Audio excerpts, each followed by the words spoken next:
Right. I have 5 seconds. Hello, everybody. Welcome back to the RITCH Talk podcast. What a life we live. What a life. I'm Mitch. I'm Rob. Okay, guys, it's been a long time. We know.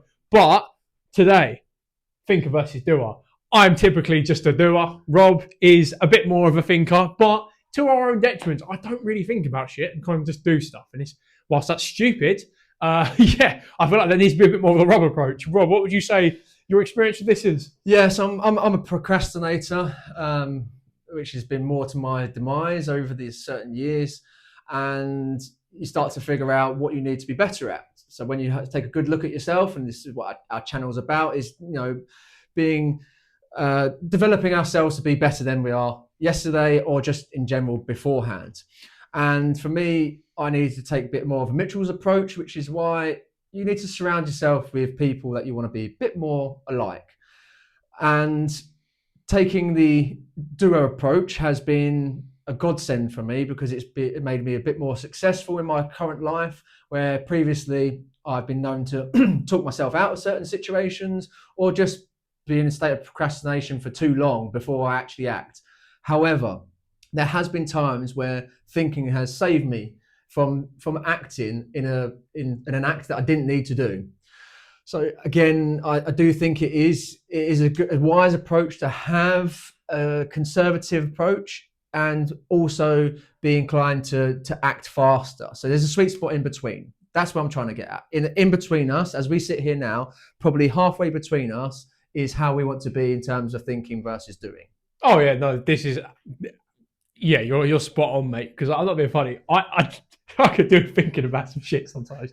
Like literally, I remember when I was inheriting my boot camp off of the guy who previously did it. It got offered, although someone said, "Oh, there's a boot camp needs to be taken over," and I was like, literally, I didn't even think about it. I was like, "Yeah, all right, yep, sign me up, give me the number now." And I was like, "Yeah," and I did it. I had no fucking equipment, no nothing. I had 3 That's weeks. a good example. I had 3 weeks to prepare and like fucking sort your shit out. No, but this is an example of like that could have gone wrong. Like, yes. Do you know, like that's an example of me. That's probably the biggest example of it. Like, if that had gone wrong, there would have been the biggest issue, because there's like 20 to 25 people who are like, wow, okay, we expect this to continue. But often with higher risk comes higher reward. Yeah. So you look at that kind of scale, maybe. You know where I'm going with that one. But also, now give me an example. I have one about you, but give me an example of a time that you were doing something, but you didn't want to be doing it, or you shouldn't have started something. Can you think of one recently? The car one. Oh, the car sales job. Yeah, like I pretty much. But the thing is, I would have done that again, because I had to get out. I had to get out of a situation that I didn't want to be in. I really didn't want to be in the situation that I've just been in. And also, we won't say too much, because said people might get a little bit anal about shit. So we're gonna. There's something who shall not be named. I no longer am associated with a certain company in Kent that I used to be, and but sometimes we do things out of emotion. This is where I'm trying to go at, and the emotion that you had in boot camp was an excitement one. It was an opportunity. Oh, it was fear as well, though. Because I was like, I had to get a van. I had to get fucking. It became fear when you realised what you'd signed up to. Initially, you hadn't even thought about it. Whereas because you're a doer and you don't think. Whereas the car sales one was to get you out. That was to take you away. So there's two different emotions that you can apply to the doing effect. But I'm still glad I did that. Yeah, like it wasn't for me. Like, don't get me wrong. Like I haven't got a bad word to say about the place, but it just wasn't the place that I wanted to end up in. It just got me out of somewhere that I didn't want to be even more. Do you know what I mean? Like when people were like, no, I didn't want to be somewhere like that place even more. So I was like, right, okay, get me out of this. Get me out of this now. And I went to this car place, and they saved my bacon. I'll always be grateful to the people. Like I had two friends called Dan and Ash, who really fucking helped me in life, and I'll really appreciate them. Because if I didn't, I might have been in a messy situation. So shout out to Dan and Ash if they ever see this. I want them to know how grateful I am. But yeah, no, that was doing. I did that just to get me out of that. Yeah. And I'm still grateful. Like, there's probably other times that I've done something which I'm like, shit, I probably shouldn't have done that. Do you know what I mean? But like off the top of my head, I can't think of them. But there definitely is. There definitely is. Just off the top of my head, on a Monday night in February, I can't think of that. But there is a time. Yeah. So, but there's also a time you probably thought about something and wish you did something. Of course. But like you say, there's a times when you think about something and you're glad you didn't do it. But there's also a time when you're like, shit, I wish I did that. Yeah. It's the say yes and learn later approach, or find out later. But for me, it's something that I'm working on, as I know I just need to be better at it. And rather than think about being better, I'm just now sometimes acting quicker than I would previously. And it's doing me well. And it's probably still not as fast as what you would act on. I still have. I've shortened that time frame now. Yeah. I've taken it into a day. And if I'm sitting on it longer than a day, I should act on it quicker. Yeah. And I could still adjust for those timing effects. So I'm not going from one extreme now to the other. I kind of know the sweet spot for my own self, how soon I should act, how soon I should ponder on something. But I like to speak to other people about my choices and about my decisions. And it's not for like confirmation bias. I don't want people to tell me what I want to hear. No, but are you sure that's not for confirmation bias? No, because I ask the right questions. Asking the right questions. Yeah, but like it's like I could ask all the right questions, but like that someone else's opinion isn't going to change. Like if I think I should do something, it doesn't matter what fucking anyone else says. Okay, you've got confirmation bias. For myself. For myself. Then you've already made up your own mind. So what's the point in even having people around you when that will give you good advice? No, it's probably stupid. Because if you've already made up your own mind, and this is where I'm going with this, right? Yeah. So yes, I might have made my mind up to do something, right? But I still want to hear from my choice of people who I will ask the right questions. What am I missing here? What am I not seeing from this situation? What have I not thought of before doing? Yeah. And those three questions are kind of rounded ones, but give the opportunity for someone to tell me what they're thinking from the other side. Yeah. And I always choose. I've got a couple of friends that are, you kind of would deem they're doing better in life in some ways, but everyone's on their own trajectory. But they have a solid approach to their life and their plan from what it seems from the outer perspective. Sometimes, you don't know what's going on in someone's life, but they've always given me solid advice when I've asked for it and given me honest advice. You could come to me and ask me, and I'm going to give you an honest advice. Mm-hmm. It might not be what you want to hear, but I'm going to tell you it because I care. Yeah. And it's the same thing like David Goggins. He would tell someone they're fat. And he would pull a family member aside and go, "You've put on a few pounds. You're a fat Whereas shit." A lot of people nowadays would wait until they've walked out the room and gone, "Oh God, have you seen Mitchell? Mitchell put on a few pounds. He's fat." he bowled it out of it. Yeah. So, who would you rather have for when you want something to be done, but you don't know whether you should or shouldn't? You want to have someone that's going to tell you. Yeah. And even if they tell you something that you don't want to hear, you can still make a choice to do it. But at least you have both sides of the coin. For me, that's how I like to do things now. But again, this is my approach. So now, Mitchell, you will have your approach. Yeah, I'll rate your approach. I'll rate your approach. It's probably an approach I need more, because it's like genuinely, if I've got it in my head I'm going to do something, it's like, come love nor money, no one's talking me out of it. It's like if I've got it in my head that I need to do something, it's like the whole world, like the other 6.9 billion people could be telling me that I'm not going to do it. I'm like, fuck you, I'll prove you're wrong. It's such a stubborn approach, and I probably need a bit more. I'm gonna do my due diligence, listen to somebody who knows more than me about this. But it's like in my head, I'm a daft prick. Yeah, because I'll be honest, I'm a daft prick. You're not. And I've always said, adding structure and organisation helps to overcome that. It helps to be a better thinker by just adding a little bit of organisation and structure, because at least you know what you're doing and when you're doing it. For me, I use a calendar now, Google Calendar, and that I love it because I'm a visual person. I can add different colours, and it structures my life. but then it gives me opportunity to do more because I know what I'm doing and when I'm doing things. So I have no excuse. What I'm doing is taking away the excuses for not starting something or not doing something if I have that free time. So I'm holding myself more accountable because I'm the only one that can change my current situation. Yeah. That's the way I look at it. Yes, there are other factors, external factors around that, might be prohibiting you from taking the next step, but it doesn't mean I can't go round it.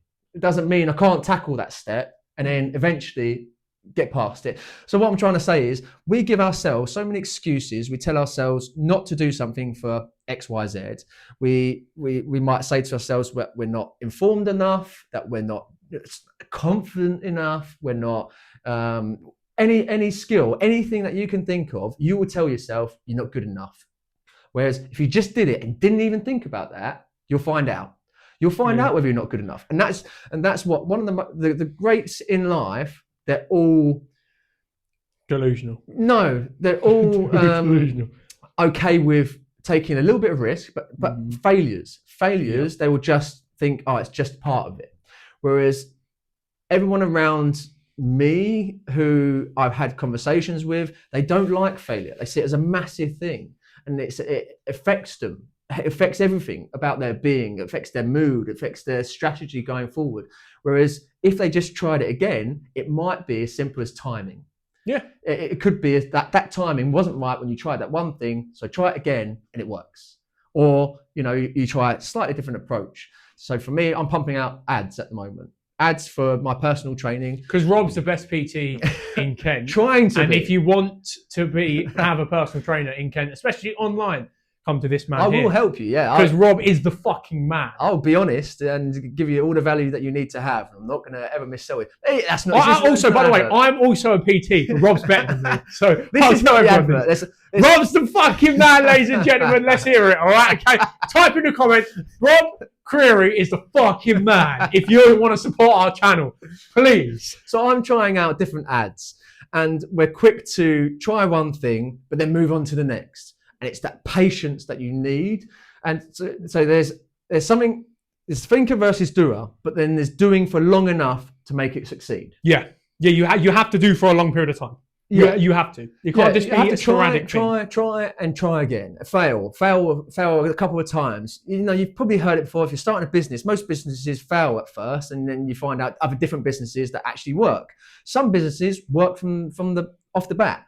It doesn't. You're never going to know until you start doing and finding out. Okay, this is working, or this is okay. Maybe we need to try this, and it's each point you're doing the next step, and you're not sitting there thinking, oh, should I be doing that? Should I not be doing that? And that's the whole gist of our conversation. Is yes, we want people to think and have a strategic approach in what you're doing. Write down what you want to be better at. It doesn't have to be starting a new business. It could simply be just learning a new skill. And kick-ups in football. Let's take one out of the box. Kick-ups in football. If you go out there one evening and try it and go, oh, can't do it. I can only do 5.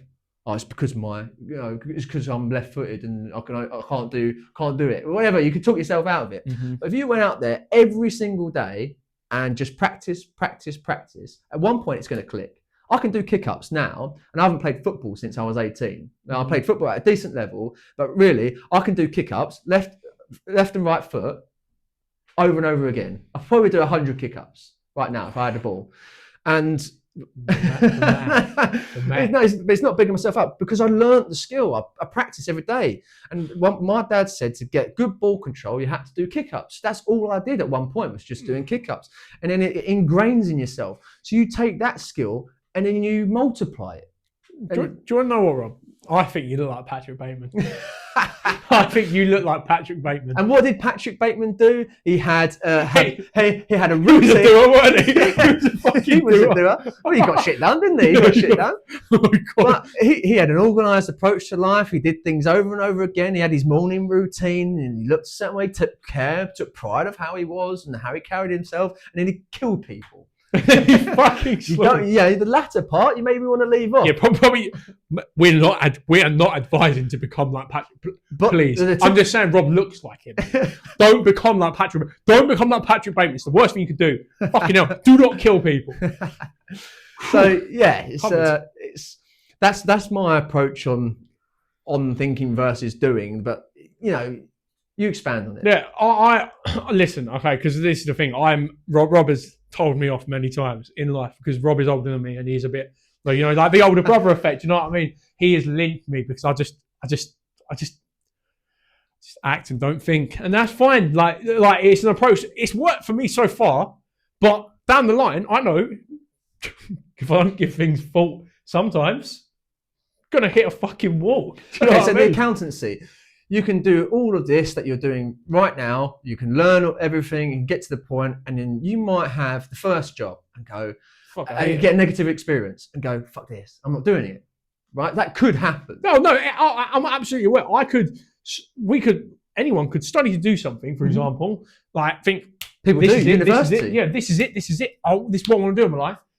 Day one in, shit, this ain't what I want. Yeah. This is not what I was expecting. And it's like this is why, and this is why I'm quite glad I didn't go to university, because imagine sinking years, and I mean yonks, into something, and you get that first day in the job and you hate your life. It's like, whoa. But then they may have not given it enough time. So there's two sides to the argument. One could say, well, they were right. They tried everything. They studied for years and then they did the job and didn't like it. One would say, well, they were a doer. But and then another person would say, well, they didn't try it for long enough, or they didn't try it at the right place. Because we've all been at a company where we've not really enjoyed the surrounding. It might have been the environment, it might have been the people. Or we might have been at a company that really respected us, really liked us, the pay was pretty well, and the actual job was different to what the last company was. It was just a different environment. And everyone can do with that. If you're in a bad place at the moment, you take yourself out of the environment, you go on holiday and you're feeling great. Yeah. Why? It's because you've taken yourself away from where you're, wallowing. Yeah. Where you're feeling miserable, where you're feeling, and you put yourself out and go, wow, actually life's great. Life's not so bad. I'm confident out here. I'm a confident person. When I go back, I'm just miserable. So you're putting yourself back into it. If people went on holiday and they hated their job, well, they get the holiday blues. More people get the holiday blues if they hate their job and hate their life currently, because they're loving the fact that they get to have a small snippet away, a week away, 2 weeks away, thinking this is the dream. Why can't it be the dream for when you go back? Change your life or go and try a different thing. It doesn't mean you have to give up and go into the next best thing. Well, I think we're all too quick to go for the next best thing. And I knew when I started my personal training course that fitness was for me. Yeah. And going into working in the gym, so I worked for a martial arts gym before I actually did that. I love that side of things, but I wanted proper experience. I didn't see that as proper experience. I was doing strength and conditioning, a little bit of that. I wanted proper experience in a personal training environment, and that for me led towards being a manager. But either here or there, I wanted to be a personal trainer, but do it for myself. Yeah, and it took over 7 years for me to get to this point and know I'm still not where I exactly want to be, but I'm getting there. I'm sort of carving my own path into being at my end point. And there's never an end point. But as long as I'm happy along the way, as long as I'm not thinking I'm miserable. 4 months ago, miserable. But if you don't, I'm still doing the thing I wanted to do. But in the wrong environment. But the wrong environment. So that's the key point I'm trying to make, that I was happy for a set period of time, and then I hit that point where this environment is no longer good. This is no longer healthy for me. So I had to change it. But I didn't then jump into something completely different and go, do you know what?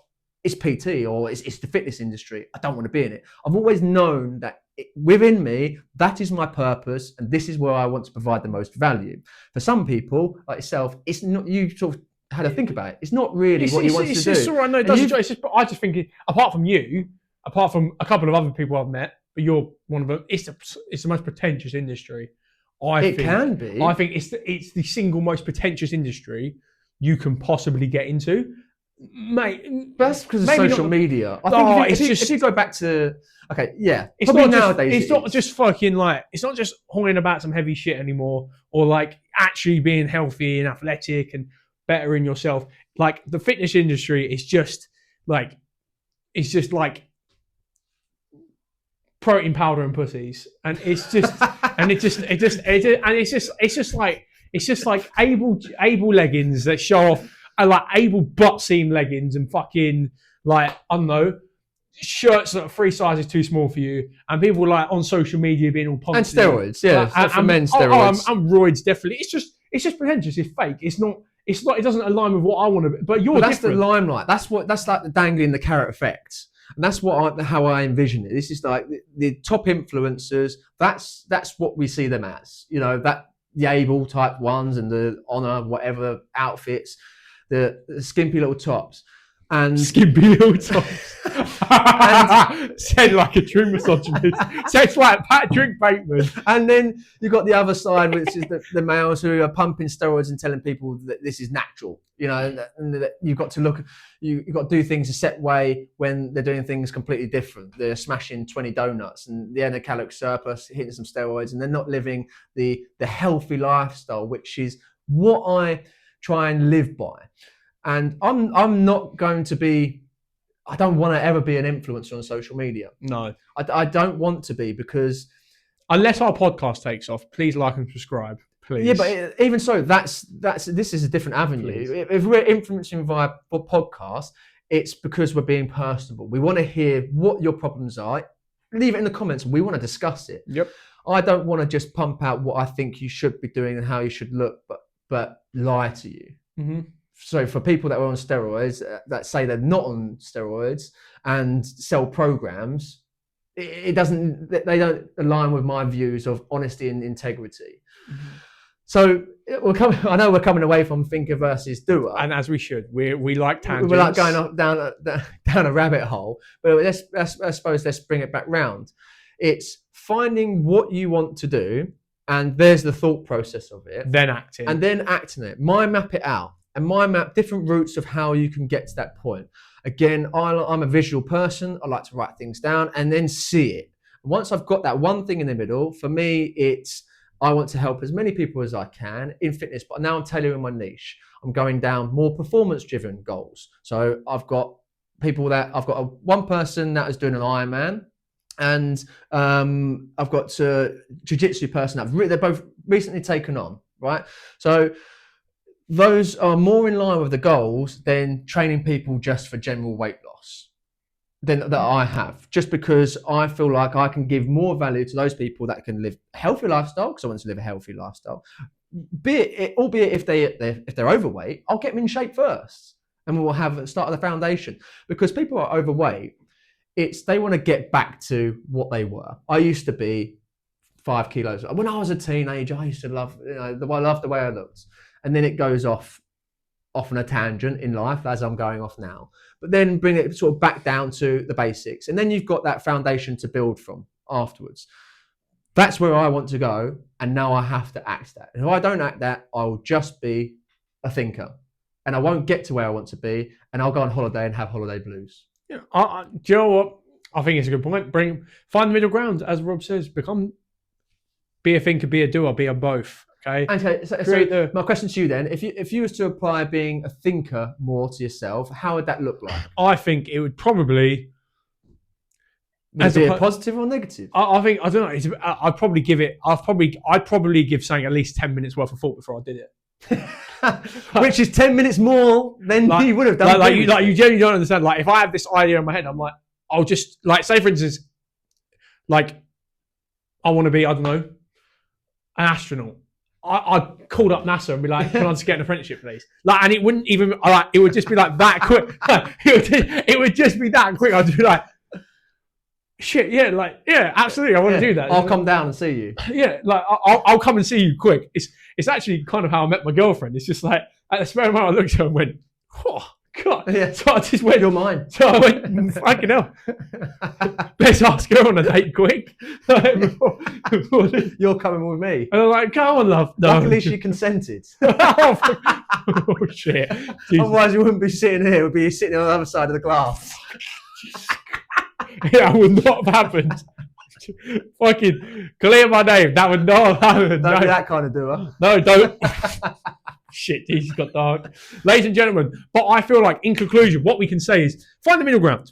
Be a thinker, be a doer, be them both, okay? Think about what you do. Like, choose something because there's something for everyone out there. Choose something that aligns with your purpose, with your inner purpose, like what you actually want to do with your life.